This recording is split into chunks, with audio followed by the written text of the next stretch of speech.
Ready when you are. I was born ready, darling. Okay. Good morning. Good afternoon, actually. Shit. Let's be realistic here. It's afternoon. It's afternoon. I'm curious if people are going to notice a difference. There's going to be a little oomph, a little pep in our step. I feel like they'll notice the difference with me. My brain, we normally record in the morning around what time? 10? 10. I'm just not awake. I'm awake and have been awake, but my brain doesn't turn on until I've the caffeine has had some time to set in. I've had a little snack, some lunch, maybe a walk. People right now are listening to this on their commute at 5:45 in the morning and wanting to throw a chair. But here's the thing. I used to do that. I used to get up.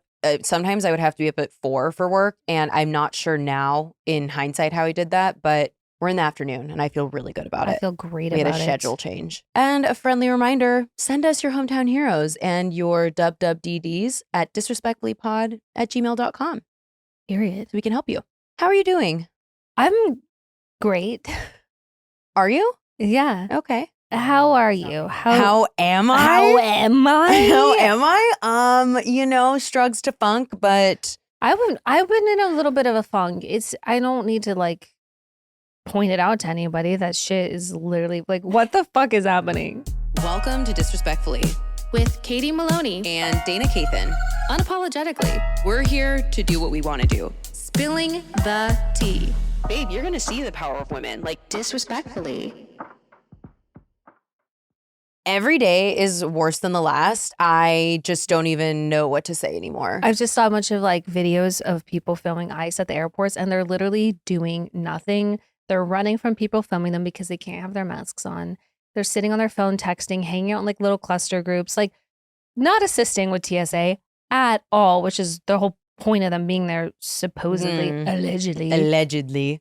I don't know. I think it's just a great time to remind everyone that a bunch of oligarchs are actually running the country and they look at you as Sims. They don't even look at you as people. They don't give a fuck about you. No. And if you're listening to this podcast, I'm assuming that you know this and agree with us. But at this point, you're either an evil piece of shit or you're a dumb piece of shit because they're picking vulnerable groups, whether it's high school trans athletes, which is less than 1% of the population, or immigrants, and then pointing their fingers to blame as to why your life sucks. Here, real quick, I went grocery shopping yesterday. Same. Look at us getting back on track. Yeah. I was legit shocked at the prices of everything. My jaw the entire time, I was just how is this real life? So I'm just curious, is your life any better than how it was before this administration? I'm mostly asking people at home. I'm no, the answer is no. It's not. It's all rooted in patriarchy and racism and all the things. But unless you're a hateful bitch, your life is absolutely not better. Just saying. Even at Trader Joe's, where I don't think a whole week's plus worth of groceries has ever cost me more than $150. It was $170. That's a significant price jump. Well, and there's 2 people in your household. Mine was $168. Where'd you go? It was crazy. Ralph's. Yeah. I don't know. I don't like TJ's produce, but it was disheartening. They had some really ripe avocados. Did they? Yeah. An avocado. Thanks. Anyway, I really don't want to talk about it. It really got me down bad yesterday. Yeah. I did see a really good movie. What movie? Really good movie. We saw Project Hail Mary. And I loved it's Ryan Gosling is in it. And basically he wakes up on a mission in space and he is solo dolo. All the other people on the mission with him died. And then you kind of learn along the way, how he got into this position, what the purpose is. And then he ends up meeting an alien creature. And it's sci-fi, but more cute, Mac and Me or Wall-E vibes. I don't know. It was so good though. It was a book. Nick had read the book. So it's not a romantic. No, okay. No romance. Good. Just a bond between a man and his rock alien creature. Okay, I'll check it out. His name was Rocky. Appropriately named. On the nose. I'm definitely check it out. It was really, really good. At first I was nervous because I was 2.5 hours. If you know me, you know I don't want to go see a movie that's more than 2 hours. Period. Well, and actually when you texted me and you're I'm in a movie, I was wondering which one. And no recliner chair. I know. Well, the thing is, we really wanted. How did you get through that? We really wanted to see it, and there was only so many options. We want to see an IMAX. There was no options for that. All the recliner seat options were all sold out, so we just kind of picked the best option that was available. And people say you haven't faced adversity. I'm like, you are our strongest soldier. I will write the book on it one day, but absolutely go see it if you haven't. Wow. I'm proud of you. Thanks. Well, I think that we should say hi to a special guest real quick too. OG listeners are going to remember. Do you remember when Leia? Hello. Leia is in the studio with us today. We're studio. We are chuffed to bits. How are you, Leia? I'm doing good. Do you even miss us? I miss you guys every day, and I'm so excited to be able to be in here. Leia, you've created, you and Louie are the stars of my new favorite series. My new favorite Get Ready With Me videos. Oh. It's so cute. Leia, share your at. I wasn't sure if anyone outside of like my friends and family would care about these though. Well, now we're telling everyone. Give them your at. She's doing great content and I love seeing it. Thank you guys. At Leia G. Silberstein on IG. Actually, you influenced me, by the way.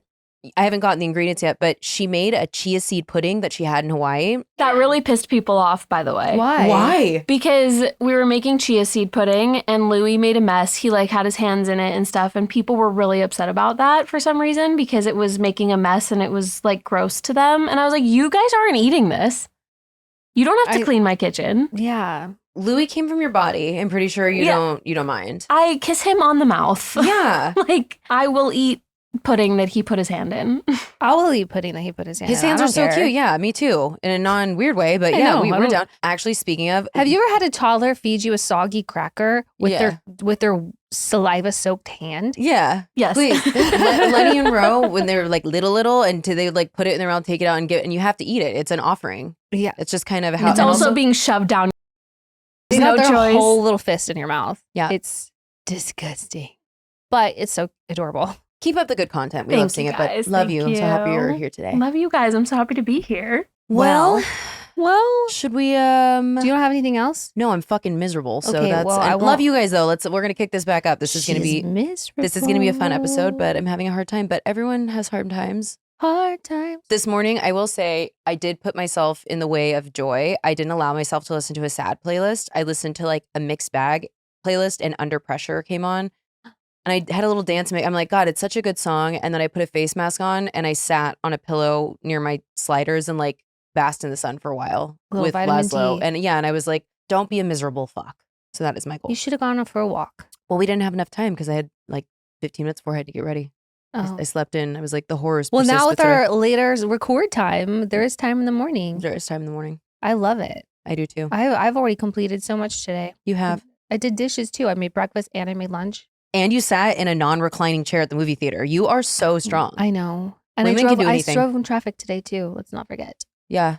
Crazy stuff. But it's not about me. It's about you guys today. It's about you guys. Yeah. Should we jump into some Heauxmetown Heroes? Well, first we have some Coven core, it looks like. We do. We have a quick Coven core. Do you want to, how about you read it? Okay, sure. Rida, I think, says, "Hi, I'm writing this as I'm watching Fried Green Tomatoes. If you have not seen it, watch it." Have you seen Fried Green Tomatoes? Not in a very long time, but absolutely have. Leia, have you seen it? No.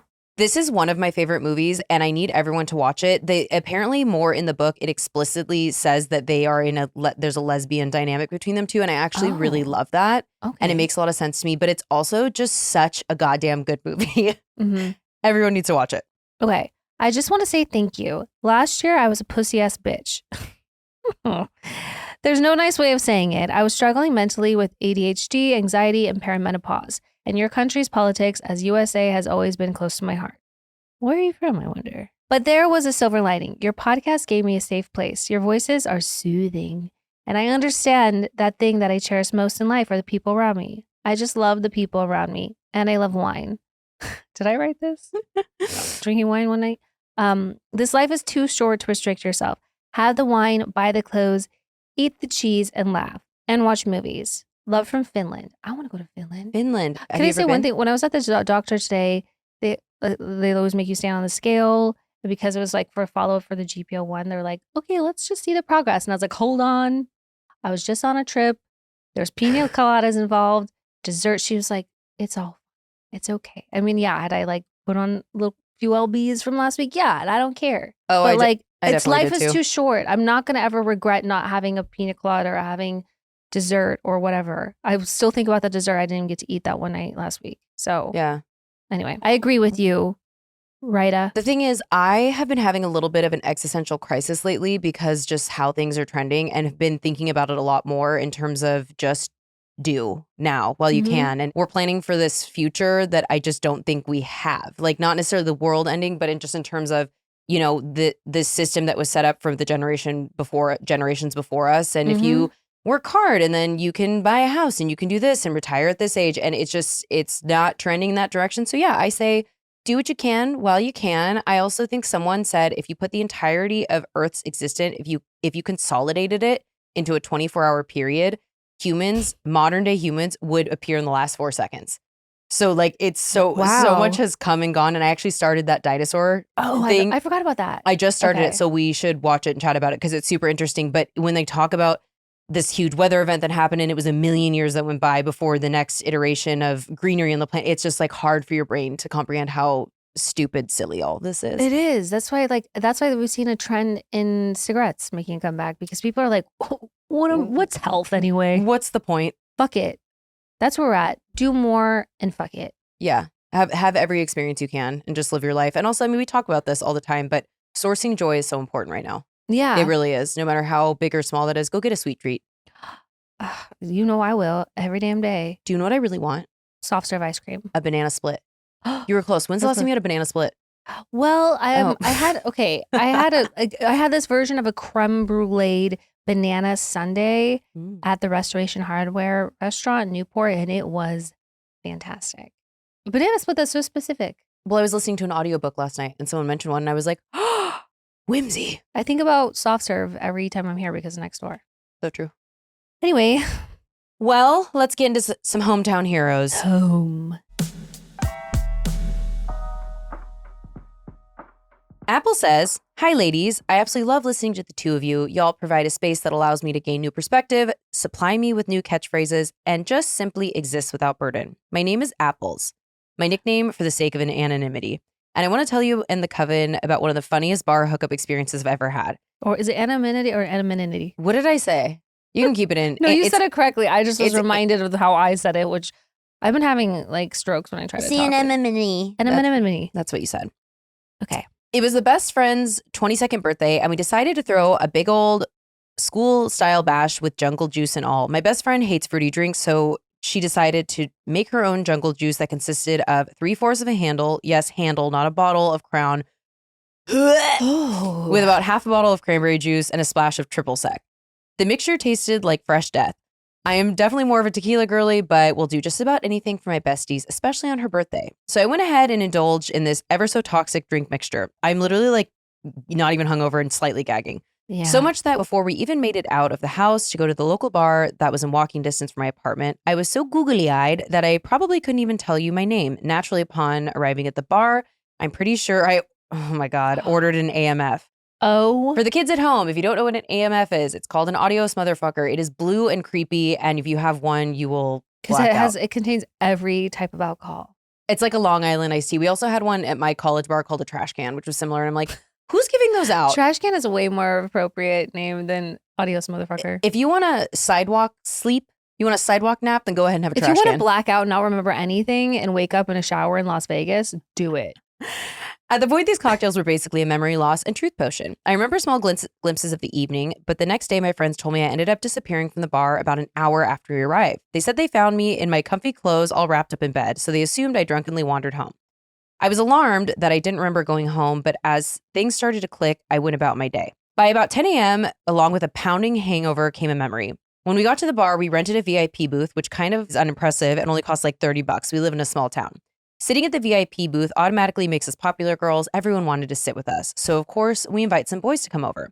I remember one of them chatting it up with me and whispering pretty sexy things in my ear. Keep in mind that upon them entering the booth, I was interested in his friend, not him.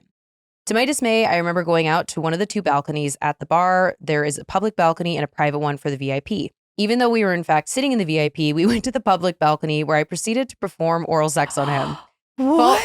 Following that, we somehow ended up going back to my apartment, walking distance, to do the business. Just as things were getting spicy, in drunken babble was straddling this man right in between a kiss. I said, "What about your friend? Does he want to join us?" I'm definitely not a three-way type gal. Trust me, I've tried. I just was very attracted to this poor man's friend. Of course, the experience quickly came to a halt. I can't for sure remember if this is why he left, but I definitely remember him abruptly pulling his clothes on and bouncing right after I made that comment. LOL, I can be such a hoot. Anyway, sorry for the length, and I'm happy to report that I have not scared off any more men with insensitive comments during the deed. Thank you, girls, for everything you do, fighting the regime, and just being good humans in general. Thank you for reading, if you choose, and fuck ICE. With the utmost disrespect, Apples. Apples, you are wild. You're fun. You are a hoot and a half. And I'd also, say. like, did that man think that it was necessarily your relationship was going to go anywhere after the public balcony? I don't know. I'd be like, come on, pal. Dude. Jump on in. Honestly. You know how I feel about Should have given him an AMF and an MMF. And an Eiffel Tower. Mm-hmm. Male, female, if you don't know.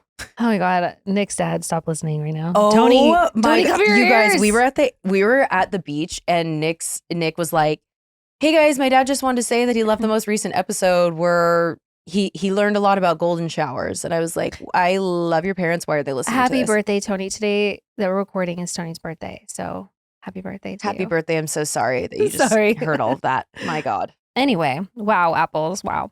All right. Yunosku says, we are the champions. Hello to my favorite pair of Riot Daisies. I love that for us. Wait, Riot Daisy is so cute. That should be a band name. Okay, we're going to adopt that now. Yeah. We are the Riot Daisies. I'm Ninosku, pronounced Ninosku. I've written to you once before as anonymous, but this time I'm saying it with my whole chest. 2 years ago, you gave me great advice regarding a friend group I was over-investing in. I finally stopped watering those dead plants, and it's been such a weight lifted off my shoulders. Thank you for taking our advice. Mm-hmm. Now for my hometown hero story. On a Monday afternoon 2 years ago, my husband and I were in LA celebrating our 7-year wedding anniversary. We like to play restaurant/bar roulette game when we're in a new area. Lucky us, we ended up at an edgy Chicago-themed high dive bar equipped with must-visit crane machine. To our surprise, the machine was filled with various stuffed animals, fuzzy dice, and a single lonely dildo. The bartender informed us that if we successfully fished out the boop noodle. Incredible. Okay, you are just full of little phrases a boop noodle. You are whimsy personified. Wow. I'm very impressed. If we fished out the boop noodle, I can't say this. If we fished out the boop noodle, we would gain special access to an exclusive party called Cocktoberfest. Naturally, we accepted the challenge. After 8 hours and $43 worth of Venmo support from friends and family, we finally grabbed the hex stick by the balls. When you win, you can either take the trophy home or trade it for a support your local dive bar t-shirt. I love this shirt. I took the shirt, but a photo of us holding our wobbly trophy still hangs on the wall with the rest of the 2023 Cocktoberfest champions. The party itself was unforgettable. An amazing night surrounded by fellow crane machine champions, a penis-themed polka band, and a wiener winner wall mount to showcase us champs. If you ever want to beat boredom or earn some hilarious bragging rights, I highly recommend stopping by for frozen Irish coffee. Yum. A tasty hot dog. Mm. And a turn on the Dickley crane machine. The bar is... Do we want to gatekeep that or do we want to share that? I think we should gatekeep that. Okay. Thank you for all the laughs you have provided and the no-nonsense energy you shine bright for all of us here at the Coven. Moral of the story is to grab life by the balls, and most importantly, find someone fun to spend hours trying to do just that. Attached, you'll find a picture of us champs display inside the machine. Oh, hell yeah. Amazing. Amazing. We're proud of you. If your brain is already at full capacity with to-dos and errands and birthdays and that dinner plan for Tuesday, let Skylight Calendar handle the rest. It syncs your entire family's schedule onto a sleek digital display so you can focus on more important things, like remembering where you left your coffee. I forget about everything at this point in life. Like, I used to be so good at remembering plans. I would naturally have this like mental calendar in my head and just block things off as they came in, but I full-blown just forget. I've said it before and I'll say it again. I would have been a terrible pilgrim. I legit cannot remember anything unless it's on my Skylight calendar. No, I'm honestly deeply obsessed with the Skylight calendar because it has both mine and then also with Nick's like touring schedule. It makes it like really convenient to know where he's at all times. All in one place. Skylight calendar was designed to connect the digital and non-digital worlds while bringing families together. It is a Wi-Fi connected digital display that showcases your family's schedule with clarity, color, and brilliance in either a 10 or 15-inch HD touchscreen. This all-in-one smart calendar syncs seamlessly to Google Calendar, Apple Calendar, Outlook, and more, giving you customizable views for daily, weekly, or monthly planning. You'll be able to manage events, chores, and grocery lists while assigning colors to each of your family members and eliminating excuses of not knowing what they needed to do. With the free Skylight companion app, you can add or update events, lists, and much more on the go. Your happiness is Skylight's happiness. So if in 120 days you are not 100% thrilled with your purchase, you can return it for a full refund. No questions asked. Right now, Skylight is offering our listeners $30 off their 15-inch calendars by going to myskylight.com/disrespectfully. Go to myskylight.com/disrespectfully for $30 off your 15-inch calendar. That's myskylight.com/disrespectfully. Lately, I know this doesn't sound like me, but I've realized that when my energy dips or I feel off, it's usually hydration related. Not sleep, not coffee, hydration. Drip Drop is my go-to fix. Drip Drop is doctor-developed, proven fast hydration that helps your body and mind work better, which is exactly what 2026 you needs. Think clearer focus, better energy, elevated mood, even that fresh skin glow. Drip Drop uses science-based formulas for rapid hydration, so you feel the results faster while getting 3 times the electrolytes of leading sports drinks. Drip Drop is trusted by firefighters, medical professionals, and over 90% of top college and pro sports teams because it's engineered to hydrate you faster and more effectively than water alone. And it's fun to say. Drip Drop also just dropped Zero Sugar Plus, a breakthrough formula with an advanced blend of 6 key electrolytes, 15 essential vitamins and nutrients, and no sugar or artificial sweeteners. It is the complete package that truly checks all the boxes and then some. And it honestly tastes amazing. There are 16 original flavors and 8 zero sugar options that fit seamlessly into my routine, morning, post-workout, or midday slump.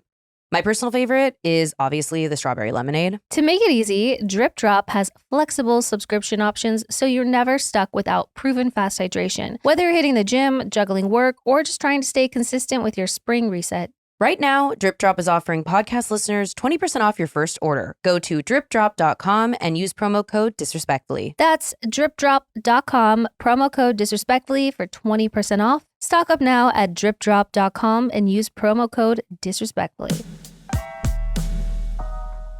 Okay, this is the vitamin company that finally understands that women are not a one-size-fits-all. Exactly. Whether I'm dealing with period stuff, trying to feel more balanced day to day, or just wanting my supplements to actually, make sense for my bod, Perelel has something designed for where you are right now, not just a generic multivitamin situation. And I really trust them because Perelel is the first OBGYN-founded vitamin company. Like actual doctors who specialize in women's health created these formulas based on research and real clinical experience. They also have daily powders that do way more than the basics. Their protein powder isn't just protein, it's protein plus fiber plus creatine. The greens have antioxidants and fiber. Even the hydration powder has electrolytes, collagen, and hyaluronic acid. It's doing multiple jobs at once. Everything is third-party tested, backed by research, and designed for every stage of a woman's hormonal life. From menstrual health to fertility to pregnancy, postpartum, perimenopause, and everyday wellness. Exclusive for our listeners, new customers can enjoy 20% off their first order with code disrespectfully. Visit perelelhealth.com. That's PerelelHealth.com. Anonymous says, I love listening to this podcast Wednesday and Friday mornings as I get ready to conquer my day. Katie, seeing you loving hard and being loved in return makes my heart happy. Dana, I would love to smoke a ciggy with you if you ever find yourself in North Carolina on a, let's say, disrespectfully podcast tour. Manifesting it. You guys keep me laughing and it's truly like chatting with my friends. Hopping right in with this Heauxmetown Hero story. On my 18th birthday, I celebrated at a popular honky-tonk in Charlotte called Coyote Joe's with a group of boys I barely knew from a town over. One of the guys really caught my attention. We started hanging out. He lived in a trailer with his roommate who was kind of sketch, and honestly, I'm not even sure where he worked. Their place was kind of a party pad. I was just so enamored by his guitar skills and singing. Canon event, I fear. Mm-hmm. One night, he even played a song and sang You Look Wonderful by Eric Clapton. I was so naively impressed. Being that I was only 18 and I was a little bit green about sex, I wasn't a virgin, but not experienced whatsoever. Several times we spent the night together, he would go down on me and hum while he did it. It was weird, quite distracting, but not the worst feeling. And I think somewhere along the way, I was like, well, maybe he does this since he's a musical guy. We would do all the foreplay. I'm talking about completely naked, ready to go. And right before we got down to business, he would turn over and use a pocket pussy on himself. What? And I believe me, as I was more willing for intercourse. He assured me that it wasn't me or anything, but this always happened. We never fully had sex. Everything was great except that part. And our young era of life moved on and quickly, so eventually we stopped hanging out. Our thing was quickly over as soon as it started. Flash forward 20 years, my husband and I finally get a date night and decided to check out an open mic at a local venue. We ordered drinks and focused our attention to the stage, and I couldn't believe it. Standing there playing guitar was the hummingbird. It was the pussy pocket. It was the pocket pussy. I couldn't help but chuckle a little 20 years later. Still musically talented. I didn't mean to call it a pussy pocket, a pocket pussy. I mean, you can call it whatever you want. Has anyone ever hummed while going down on you? I don't think so. I think that's you might have had an original experience. I can see how that would be enjoyable. Yeah, maybe it gives it a little oomph. Like, I'm thinking there's this scene. It's like when your vibrator's dying, you know? 100%. It's just barely like. Okay, can we talk about how stressful that is as an experience? You know, you have like 15 seconds left, you know, like, and you're like, we gotta make this thing happen. That is definitely not a unique experience. We've all been there. No, that's the worst. And then you realize they're all dead and that you need to be more diligent about charging. But anywho, I think that it reminds me of that scene from Private Parts, if you haven't seen this, with Howard Stern, where he makes this woman like straddle a big speaker and he has her turn the bass up and he's like, boom, boom, boom, boom. So, but I don't think it would be as intense as that. But I just don't get, and we're not here to kink shame, but I am confused about the pocket pussy part. If you're about to have sex with an actual maybe that vagina. was his like weird like workaround for abstinence. I don't know. The other day I thought of you because I think I sent it to you. A little bit of a left turn. So they were like, the other day I was thinking about you. I was going to down on myself. You know how we were talking? You know how we were talking about soaking a long time ago? They were like Mormon people playing guitar, and one of them was holding the guitar, and like the friend was like moving the hand. Anyway, if you don't know what soaking is, go look that up. That's an OG Give thing it a we goog. talked about. Mm-hmm. Leia might have even been here. I do remember this conversation. That was in the early days. That was an OG convo. Uh-huh. Okay, Nathan says we got a male listener. We love you, male listener. Hello, ladies. It's me from Minnesota again. Sorry I didn't introduce myself on the last email. My name is Nathan, and I have been wanting to share this story with you guys for a while. I kept trying to shorten it and edit, but this is what I got. Haha, love your pod. It seriously feels like I'm talking to my best friends in my car. Thanks for creating this space. So here's my story. It is very long, but it's very entertaining. Okay. That's what she said. Settle in. Ooh, that's a great one. I grew up pretty sheltered in a small town of 225 people. That's ridiculously small. What? That is so small. So I was pretty much the talk of the town when I came out. I eventually escaped to Minneapolis and finally got a taste of what the world had to offer. That first year of living in Minneapolis, I met a guy at Pride. We clicked right away. Only catch, he lived in Ohio. We kept in touch, and when he invited me to Columbus for a concert, my newly independent brain said, absolutely, why not? Road trip. Normally, I would have told my parents, but this time, I kept it strictly classified. The only person who knew was my roommate / cousin / bestie, because my parents had known they would have said absolutely not. And like the loyal mama's boy I am, I would have folded immediately. But I was 23, living in the big city, paying at least some of my own bills. The world was my oyster with anxiety, but still my oyster. But I was extremely naive and one bad decision away from a documentary, but details. So I packed my bag, printed out my MapQuest, burned my CDs, and hit the open road like I'm starring in a low-budget coming-of-age indie film. The trip is going great. Windows down, music blasting. Around 2 a.m., I hang up with my bestie, and right before she hangs up, she says with a creepy, singy song tone to her voice, "Don't get a flat tire." What a wild thing to casually speak into the universe while I'm actually driving toward Gary, Indiana, and a place nobody should ever experience after dark, let alone while stranded alone. And wouldn't you know, as I'm exiting for Gary, I hear it. Flap, flap, flap. The official soundtrack of Bad Decisions. I started spiraling immediately, heart racing, soul leaving body, fully convinced I'm about to become a Dateline episode. Then I see a rest stop ahead, and I'm like, survival mode activated. So what do? I drive on. The flat. Is it smart? No. But I wanted lights and witnesses. Well, the gas station / truck stop looks scarier than the side of the road. The woman working behind the bulletproof glass with bars and a sliding drawer, like I'm visiting Hannibal Lecter, is absolutely no help. I explain my situation. She gives me nothing, not even vibes. I do, however, discover that I do have a spare tire. Amazing. I do not have a jack, though. Tragic. So I'm officially stranded, exhausted, and absolutely still refusing to call my parents because I'm 23. I can handle this. And then I have a great idea. Terrible idea, but in my mind, genius. It's 3:30 a.m. I step out of my 2004 Audi A4, fully dressed like an Abercrombie model. Hey, it was a job, okay? Flip-flops on, ripped jeans, and a tight-ass Abercrombie t-shirt with enough fierce cologne on me that the bugs dropped dead once they came somewhat close to me. I can just... Thank you for painting that visual. Picture. I look over at the semis parked at the truck stop. They're all running, and my dumb little brain goes, well, they must be awake. So now I'm walking up to some random semi trucks in the dead of night, knocking on doors, hoping for a jack. Instead, I receive, wrong truck. What the fuck? Not into that. One guy didn't even open his door and yelled, I didn't order anything. The responses had me confused. I was asking for a jack. I'm not here delivering anything. Wow, you are naive. After 5 doors slammed in my face, I finally decided this wasn't going to work. So I slink back into my car, defeated, and finally called my parents. My mom answered, and I told her I had a flat. And she told me she would tell my dad and he'll come help me. I told her I was kind of on a road trip. She didn't care. My dad was amazing. He would have driven anywhere to help his kids out, but she thought a road trip to Duluth or something, northern Minnesota, like 3 hours away. So when I told her I was in Gary, Indiana, she was at a loss for words. So instead of my dad coming to help me out, they gave me their credit card number so I can call a tow truck like a grown adult I pretended to be earlier. Tow truck shows up, spare gets put on, my dignity does not, and I go off, me and my Audi, riding a donut toward Columbus. And honestly, I had the time of my life. So worth it. Also, my dad told me I could use his card to buy a whole new set of tires for the way home. Huh, love you all. Nice. Oh, and P.S. 10 whole years went by before somebody explained to me what a lot lizard is.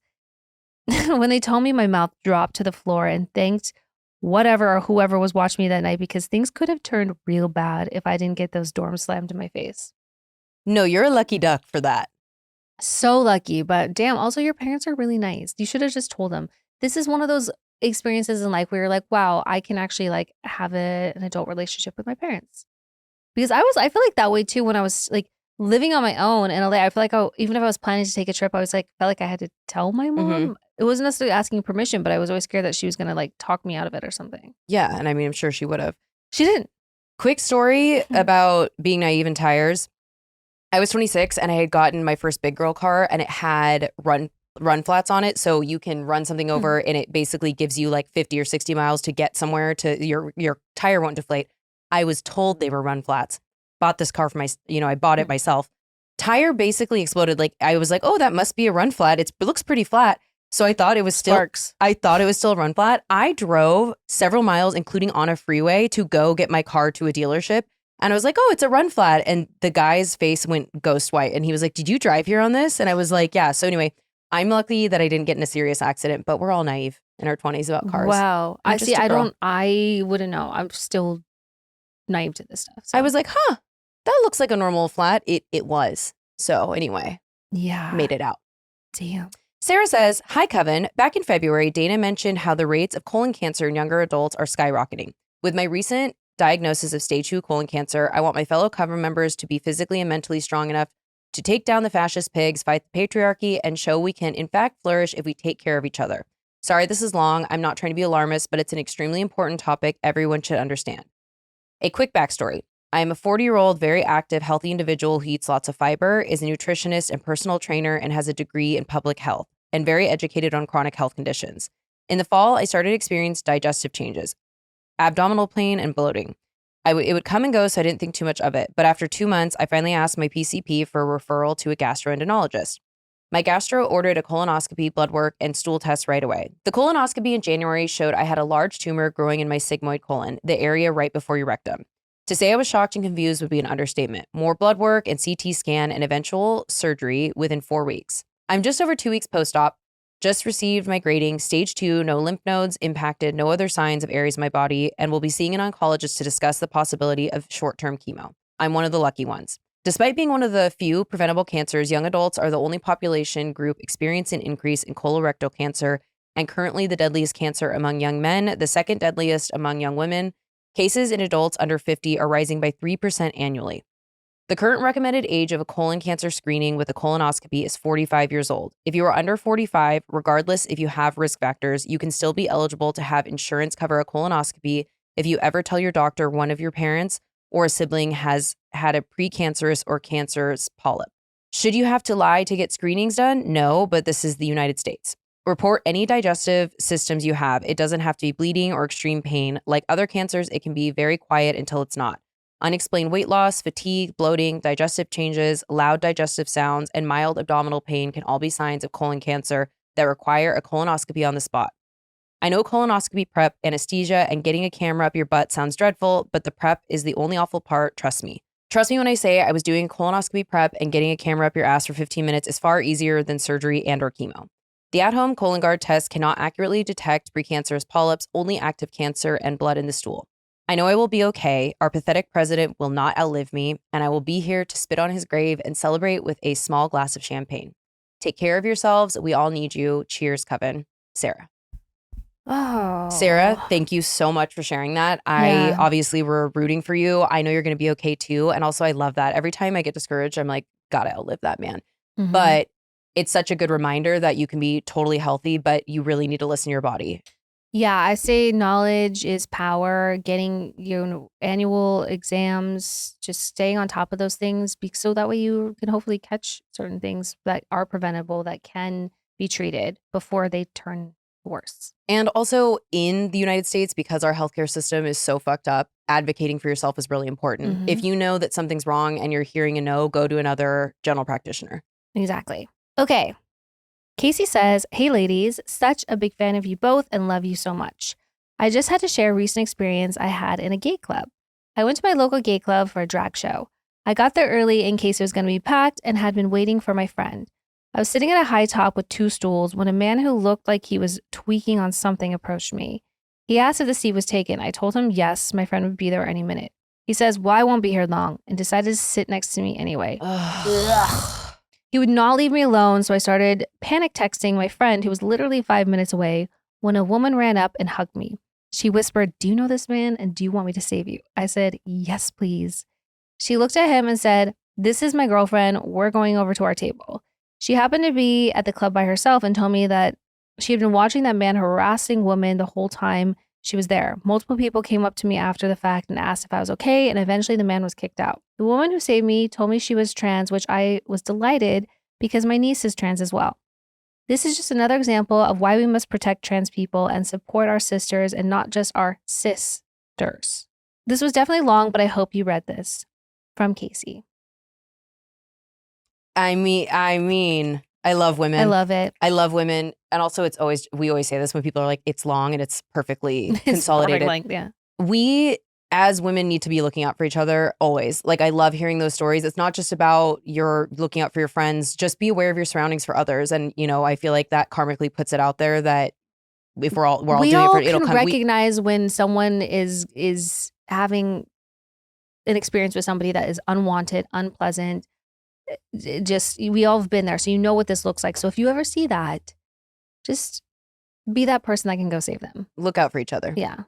Love that. Wonderful story to end on. Hey, do you think we should solve some problems?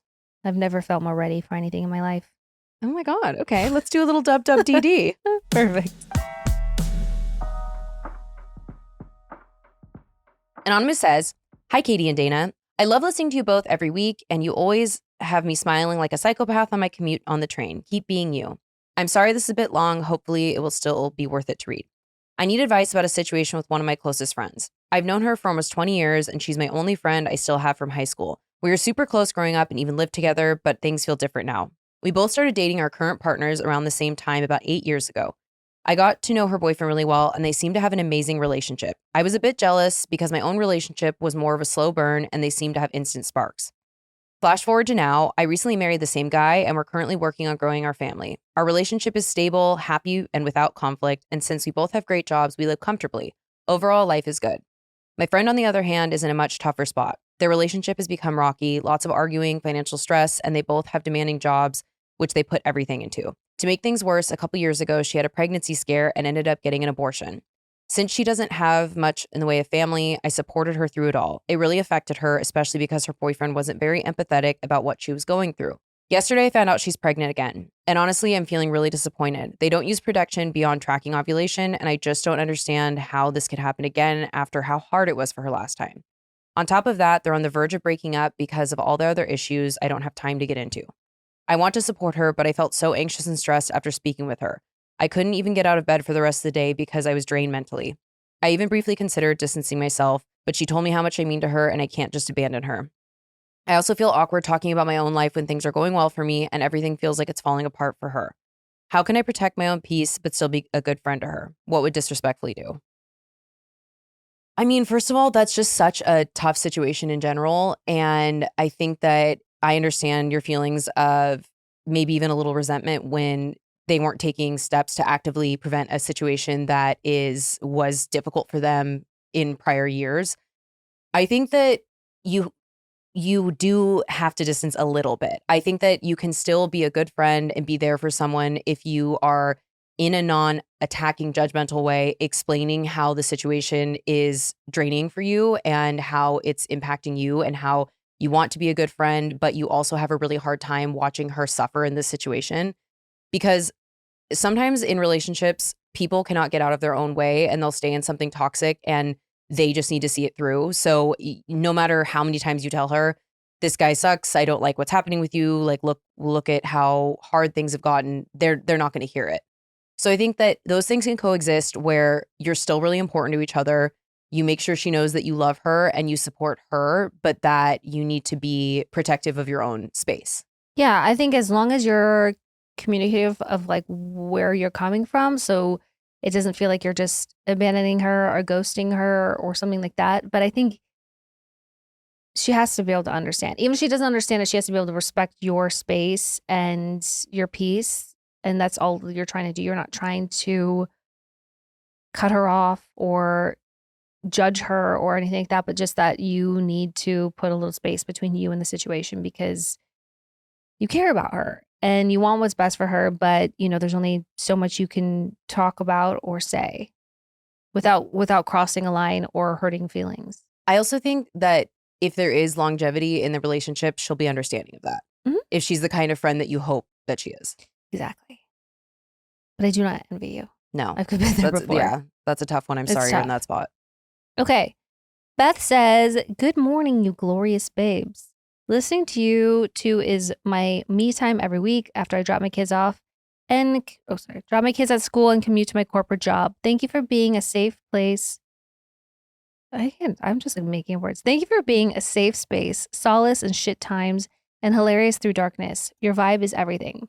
My name is Beth, and my wife and I live in Dallas, Texas. We have two children and a 4-year-old daughter and a 2-year-old son. Being moms is the best and hardest experience, but something we'd never trade. My WWDD is about our son. He started to potty train, and when we're out of the house, we take him to the women's restroom when he needs to go. My question is, when do we stop taking him into the women's restroom and start taking him into the men's? Should we be concerned about being women in the men's restroom with our son? I feel like I should mention that we've given advice to the dads in our lives that it's completely acceptable to bring your daughters into the women's bathroom anytime. Generally speaking, a women's bathroom is a safe environment. I love your thoughts as women who have little kids in your lives. I know you're not mothers to human children. Yes, being a pet mom counts as motherhood, but your advice never fails. Would love your opinions. Disrespectfully, Beth and family. I mean, I always say, like, it's clearly a parent with a child. I don't care what bathroom you're in. I think it's better than sending a child in on their own. I think until your child communicates to you that they maybe want to use the bathroom on their own. Yeah, I wouldn't think, if I saw like a 10-year-old younger, I wouldn't think anything of it. No. It's clearly moms with a boy. I think that it is a safer environment, a women's restroom. So until he feels comfortable enough to do that on his own, I don't think you should have to go in the men's room either. No, I don't think that either. I think you and your son will know the best when it's time. But until then, like, fuck what other people think about it. Yeah. I truly don't care. Also, if you're like really weird about it, cover his eyes when you walk in. I mean, there's nothing really happening in the open, whereas in men's restrooms, there are. You never know. There's wieners swinging around in there, I hear. Yeah, there's some beanie schnitzel. You don't want to have to deal with that. So, yeah. Leia, you're a mom. What do you think about that? You have a son? I completely agree with both of you. I mean, I wouldn't I feel like I wouldn't want to send my 4 or 5-year-old like into a bathroom alone. Like, what if I'm not with Danny? Like, of course he's coming with me. You know what I mean? And I'm not going in there. Yeah. No, my goodness. Well, I'm over here like, I'll never use I absolutely will use a men's restroom when there's no line and there's a 20-minute line for women's. Yes. I'm going in there being like, put your wieners away. Don't want to see that. Sometimes I don't even say that. I just trudge in there and I don't give a fuck. I don't say anything. I just run in there with my eyes at the floor and just pray to God. Yeah. But in and out though, you don't want to sit there with like a kid who's like learning to poop on a toilet. It's so stinky in that bathroom. Well, I'm also we're grown up, so we can make that decision. But yeah, with little kids, I'm like, with no, little you're kids. not sending a little kid in I there. think you keep bringing them with you until I think you'll just know. I feel like it's like an intuitive thing, right? Yeah. I mean, it's funny because I was actually just thinking like, when do I have to stop like changing in front of him? Oh. You know? Things I would never even think about that are things. When is that? I don't know. I don't know. I guess it just depends. Like, I don't know. I grew up in a naked household. I feel like people have different opinions. Not my dad, my mom. She was just like not giving a fuck all the time. So, but we're daughters. So I don't know. Yeah. I guess I'll let you know when the time comes. Let us know. Keep us posted. I'll keep you posted. Anonymous says, hi, disrespectfully, love the pod. Writing in because I feel like I'm at one of those weird life crossroads that sounds exciting in theory, but feels awful in reality. I got fired for the first time last October, and I still can't decide if I lost something great or escaped something that was quietly breaking me. The confusing part is I was really good at my job.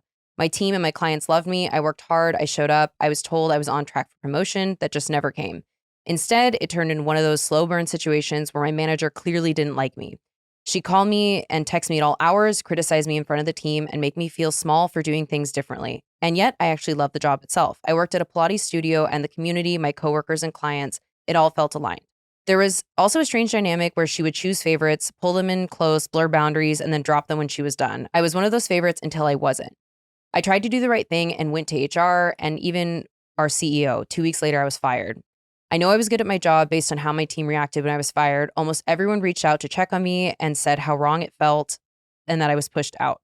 It's hard not to notice that some of the worst managers at the company, people doing the bare minimum, were rewarded while I was giving 110% every day and somehow ended up being seen as a threat instead. I guess what I can't shake is how unfair it all feels. Why does it seem like people who treat others the worst are the ones that get ahead? Since then, I've been floating. The whole experience really messed with my confidence mentally, physically, and even spiritually. I've always been someone who thrives in a fast-paced environment, running things, building something. Now I'm teaching Pilates part-time, which I do enjoy, but it doesn't feel stable or fully fulfilling on its own. And I don't know if that's because it's not enough financially or because I'm still grieving the version of my life I thought I was building. I keep applying to full-time roles, getting close, then getting ghosted. It feels like I'm doing everything right and still getting nowhere. I'm in my early 30s, and instead of feeling like I'm building momentum, I feel like I got pushed off track. And I keep asking myself, is this actually a setback or the reset that I'm just too scared to trust? Part of me wants to go all in on Pilates, maybe even build something of my own someday, but that feels risky in a world where there's a studio on every corner. Part of me thinks I should put myself out there more, build a brand, lean into social media, but I also really value being private. Feels like every option requires me to become a version of myself I'm not fully sure I want to be. How do I know when I keep pushing in the same direction versus when to pivot completely? How do I rebuild confidence after being pushed out of something where I was actually good? And how do I sit in uncertainty without letting it convince you you're falling behind? Right now, I'm just trying to keep going, teaching, applying, hoping something clicks. But if I'm being honest, I feel more lost than excited. Would love any advice or perspective. Disrespectfully, a slight lost but trying Pilates instructor. Well, talked about this before. When I was 30, I got fired from a job that I basically made my entire personality and all of my self-worth, and I was really good at it. I got promoted early. And it was a different situation, but that was one of the most soul-crushing things I've ever experienced. I'm a rule follower through and through. So when I was fired and it did feel unjust, it totally destroyed me. So just letting you know, you're not wrong in feeling anything you're feeling. It can be so destabilizing when it's not only something that you love, but that you're good at, and you can tell it's unfair. I mean, me thinks there might have been a lawsuit in there, like something weird happened, especially if you put it to HR and you were still ousted. I'm curious the reasons they gave you. But in the interim, I think that you can kind of split the difference. I mean, social media is not going anywhere. I think that if you're not doing lifestyle content creation, you can stay private to an extent. You don't have to make it about, like, there are tons of fitness people I follow because I'm interested in their advice and watching their techniques and whatever, but I don't really know about their life. So I would say you can do both of those things. And also it helps when you build a brand to then, if you want to eventually open your own studio, that can certainly help with that leverage of social media and having those numbers. It's just the kind of world we live in. But I would say you are on track. Like, stick to what you love, stick to what you're passionate about. Don't give up right now because some fuck ass studio made you feel that way. Yeah, retweet everything. I think fuck them. You know what I mean? All these people got like, let them. No, fuck them is what you should say. It sounds like maybe they were potentially jealous. People really liked you. You're really good at it. Like, it came natural to you. I think that is a breeding ground for people to be jealous of you. Mm-hmm. I think, like, if anything, especially, you know, with something you really are passionate about, you got to bet on yourself. I think, yeah, start something of your own. If you have a community and clients who really liked you, they will come to you. Build it and they will come. I think you just have to kind of just keep true to who you are. Don't let this bring you down. I mean, like Dayna said, like, absolutely, it would rock me too. I would feel like, oh my God, like, am I just the worst? And do I need to rethink my entire life and my existence? For sure. But then you got to like shake it off and be like, that was weird. And I just think you go full steam ahead. Use this, like, channel this energy to create something.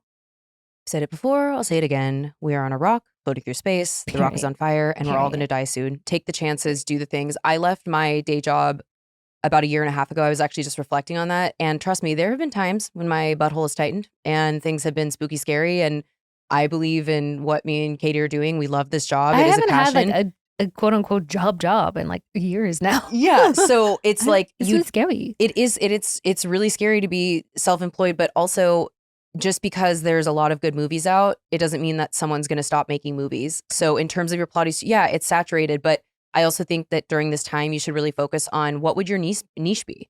And I think what things like with Pilates is like, it's not just because there's a Pilates across the street. Like, there's I just prefer certain studios with certain company, with certain instructors over other ones. So I think what you could do is kind of do a group study and find out what people like and what they don't like about Pilates studios and apply that to your planning, just so you can set yourself apart and cater to the people that you think you want to surround yourself with. Same with coffee. There's coffee shops everywhere, but like, you know, there's that one place that has that one donut that you like. Orange mocha frappuccino. You know what I mean? Fuck it. We believe in you. You're going to write in a year and your life's going to be completely different. And also early 30s, welcome to being a fetus. Like, we need to stop putting arbitrary. Take Pilates from you. Yeah, stop putting arbitrary value on whatever age. Like, start over, keep starting over. It just will. It's going to work out for you. It has to. It's going to work out because it has to. Mm-hmm. And it will. And it already has. Okay. Max says, hi, Katie and Dayna. Huge fan of all things VPR, OG only, and the pod. I don't know if this is a WWDD or Heauxmetown Hero, but here it goes. I'm begging for little ideas of whimsy to incorporate in my life. For reference, I'm a military spouse and my husband deployed a few weeks ago. This is his 4th deployment since we've been together, which is only 5.5 years. I am painfully independent and we've gone through this before, so I'm no stranger to entertaining myself and being alone. However, this deployment has left me with more anxiety and ruminating thoughts than ever before, which does not help for a diagnosed anxious girly. Oh, and I'm also in the reserves. Oh, and prior active duty. Okay, wow. Well, thank you to you and your husband. Mm-hmm. I do all the things therapy has taught me: journaling, writing, positive manifestation, hobbies, etc. But I find myself just a shell of who I am going about my day-to-day life. I could go on and on about how angry I am at the situation, but that's wasted energy at this point. The biggest struggle for me is going about my normal life while all that's going on in the back of my head is the shitstorm overseas and my husband being over there. I know it does not serve me to have these negative thoughts, so I am really seeking whimsy to incorporate into my life. What would or what does disrespectfully do to add a little whimsy?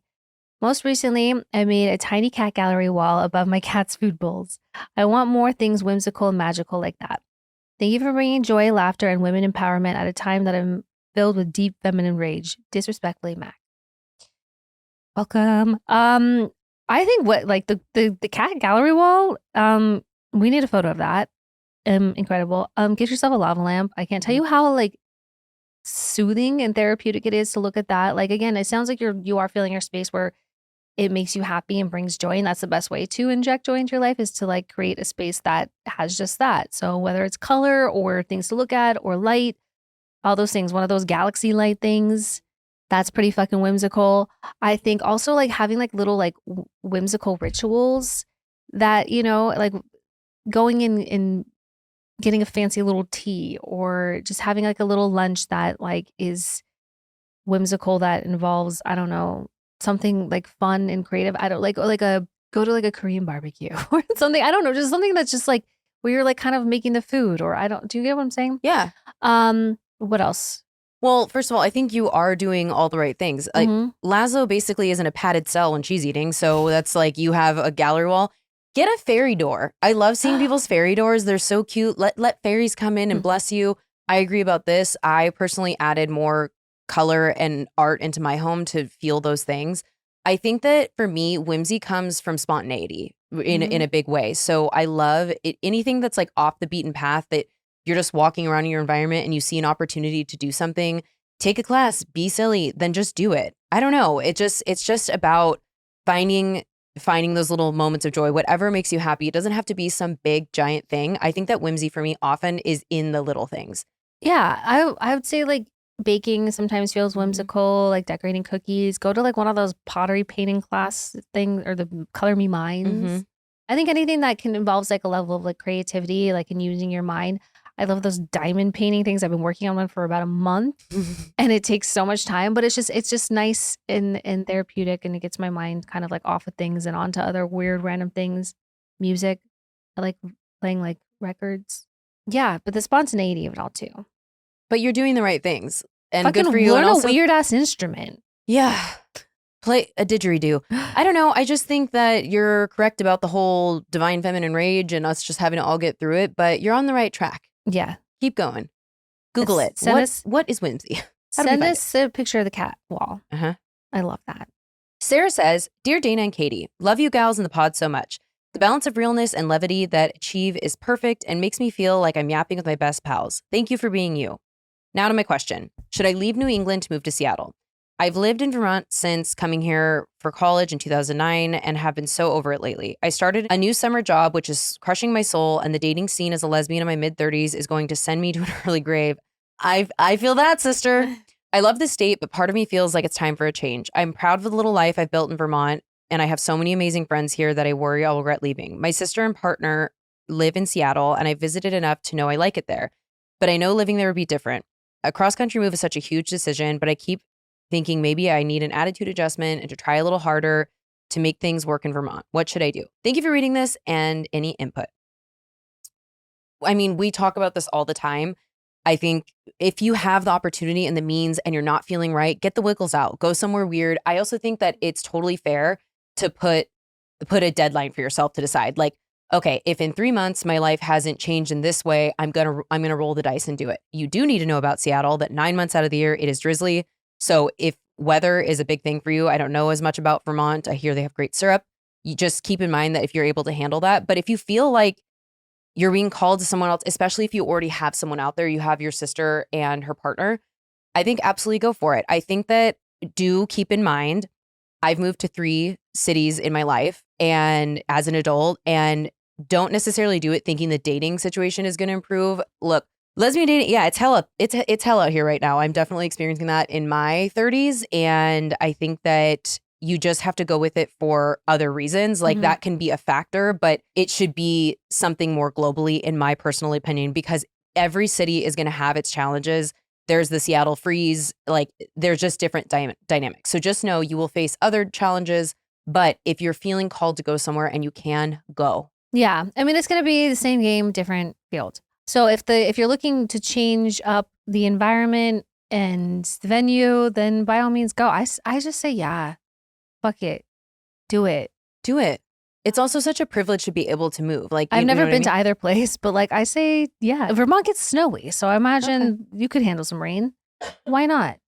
Just say, why not? And I think maybe go for an extended stay so you can kind of feel like what it would be like if your sister lives there. You probably have been there a bunch, but like go for more than like a weekend. Like try to like go for like a full week and just not have like touristy things planned or like going out, just see what life would feel like if you were to wake up there and have like a normal day that you'd have at home. And if you really want to scope the dating scene, set your location to Seattle on Hinge and check it out. I think like that great scholar Hillary Duff once said, why not take a crazy chance? Why not do a crazy dance? If you lose the moment, you might lose a lot. So why not? Wow. That's beautiful. Did you make that up yourself? Why not? No, I said Hillary Duff. I'm kidding, Hello. I'm kidding. Love her lately. Okay, well, that's what we have for you. Let us know what you decide. Okay. One more. Anonymous says, hi, ladies. I'm 34 years old and would love to get y'all's perspective on the baby dilemma.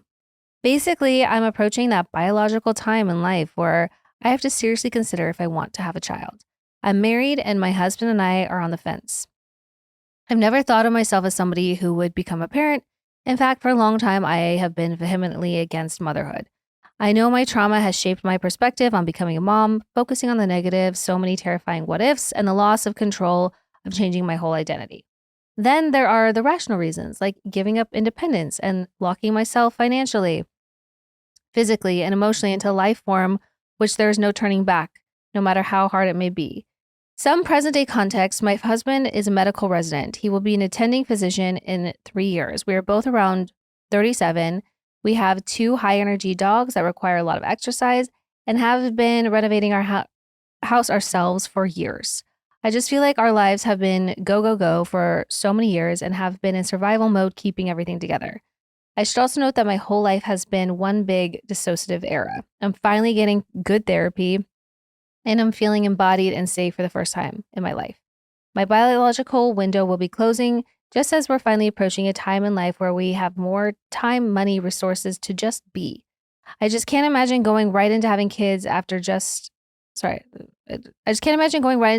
just a couple years after that, especially if I'm not even sure it's something I want. I also know I'm incredibly avoidant of decision making and terrified of making the wrong choice. Hello, my OCD. But if I'm locked into an old mindset of self-protection, and am afraid of taking risks that could ultimately be the most rewarding and special experience. I know I'd be a great mom, but will I be the happiest version of myself? Y'all are both child-free at the moment and have your own histories and processes around making those decisions. I would love to get some advice and insight from your perspectives. Sorry this is so long, and sorry if this is already a WWDD you've covered. Okay, love you, bye, Anonymous. We've covered this in varying ways and in different angles and approaches. I think, and the best advice I've gotten from everyone, from people who haven't had kids to people that do have kids, they said, if you are not 100 billion trillion positively sure, the answer is no. Like, don't do it. Like, you have to know with absolute fucking certainty that you want children, everything included that you said, that because like you are absolutely correct. And then there's probably stuff you haven't even thought of. So I think if you're not there yet, don't rush into that decision. I like what will be will be. If you're meant to have kids and you decide one day that that is unequivocally what you want, then do it then. And I think the universe will handle the rest. I understand the being like rushed, but like, I don't know. I think people are having kids later in life.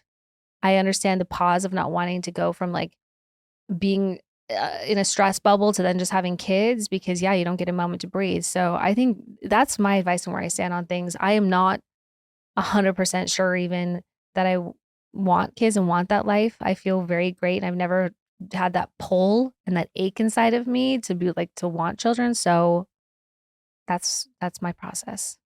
Couldn't agree with you more. I was going to say hot take. You should not have children unless it's 110%. It shouldn't, if you're even on the fence, I think it can define that child's life. It can define your life. I am not at all in the business of discouraging anyone who wants to have kids.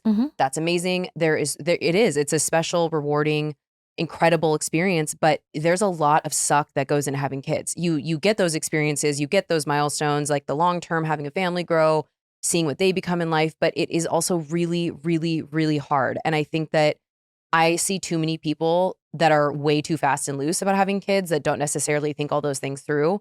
And it is, it can be a really difficult thing that ends up happening in your life, as opposed to just this, like, I think motherhood, especially because women are pressured to have children, it's super romanticized. Whereas look at the brass tacks of what it actually looks like. Yeah. So if you wake up one day and you're like, absolutely, I know unequivocally I need a baby, then absolutely do that. But until that point, and this is coming from someone who used to say that I was put on earth to be a mother, so much has changed in my life in the past few years that I am the same way. I really don't know.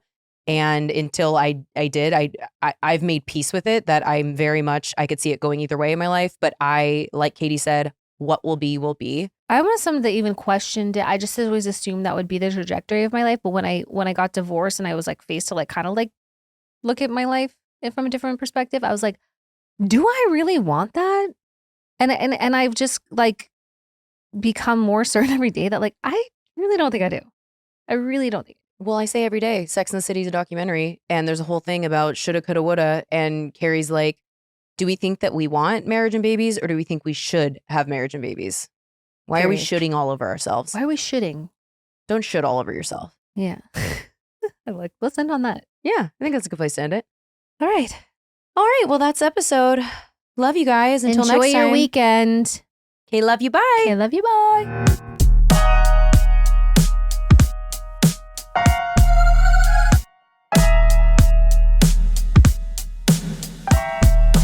Babe, you're going to see the power of women. Like, Disrespectfully.